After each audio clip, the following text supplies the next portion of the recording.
রাফাতে Israeli আগ্রাসন শুরুর পর থেকে গত কয়েক সপ্তাহে ইসরায়েলি সাইটগুলো ইরাকি প্রতিরোধ গোষ্ঠীদের হামলা বেড়েছে।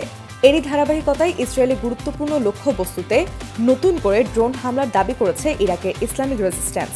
আল মায়াদিনের এক প্রতিবেদনে এ খবর জানানো হয়।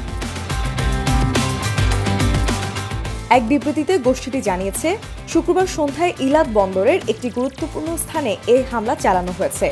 জায়নবাদী সেনারা গাজায় যে বর্বর আগ্রাসন ও গণহত্যা চালাচ্ছে তার প্রতিবাদে এবং ফিলিস্তিনি প্রতিরোধ যোদ্ধাদের সমর্থনে এসব হামলা চালানো হয়েছে বলে জানিয়েছে তারা। ইসরায়েলি আগ্রাসন বন্ধ না হওয়া পর্যন্ত তাদের বিরুদ্ধে এ ধরনের হামলা অব্যাহত থাকবে বলেও বিবৃতিতে হুঁশিয়ারি দিয়েছে তারা। শুক্রবার ইসরায়েলের আরও একটি গুরুত্বপূর্ণ স্থানে হামলার কথা জানিয়েছে ইরাকি প্রতিরোধ যোদ্ধারা। তারা বলেছে, হাইফা বন্দরের দিকে একটি আত্মঘাতী ড্রোন হামলা চালানো হয়েছে। বন্দরটি ইসরায়েলের জন্য একটি অতি গুরুত্বপূর্ণ ব্যবসায়িক স্থাপনা। ইসরায়েলি বাণিজ্যের অনেক বড় একটা অংশ নিয়ন্ত্রণ করা হয় এখান থেকেই।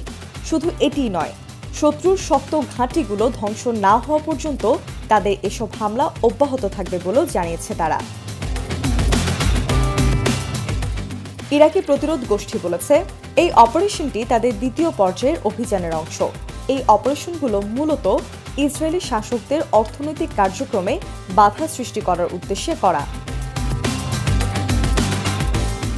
এর আগে বৃহস্পতিবার অধিকৃত দক্ষিণ ফিলিস্তিনের শহর উন্মুল রাশরাশ বা ইলাতের দিকে একটি ড্রোন হামলা চালায় তারা।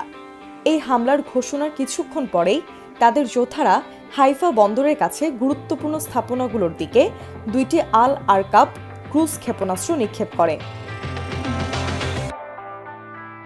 এদিকে 21 মে ইরাকের ইসলামিক রেজিস্ট্যান্স ঘোষণা করে, তাদের যোদ্ধারা গাজায় ইসরায়েলি দখলদার বাহিনীর চালানো আগ্রাসনের প্রতিক্রিয়া হিসেবে গোলান মালভূমিতে ইসরায়েলের একটি ঘাঁটিতে ড্রোন হামলা চালিয়েছে।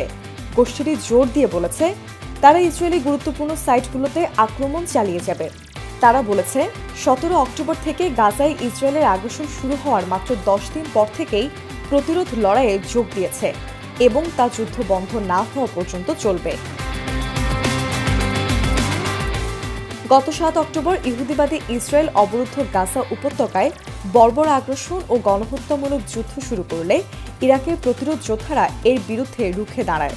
মাঝে মধ্যেই তারা ইরাক থেকে ইসরায়েলের বিভিন্ন গুরুত্বপূর্ণ সাইট লক্ষ্য করে হামলা চালাচ্ছে। এছাড়া ইরাকি যোদ্ধারা মধ্যপ্রাচ্যে বিভিন্ন মার্কিন ঘাঁটিতেও হামলা চালিয়ে আসছে।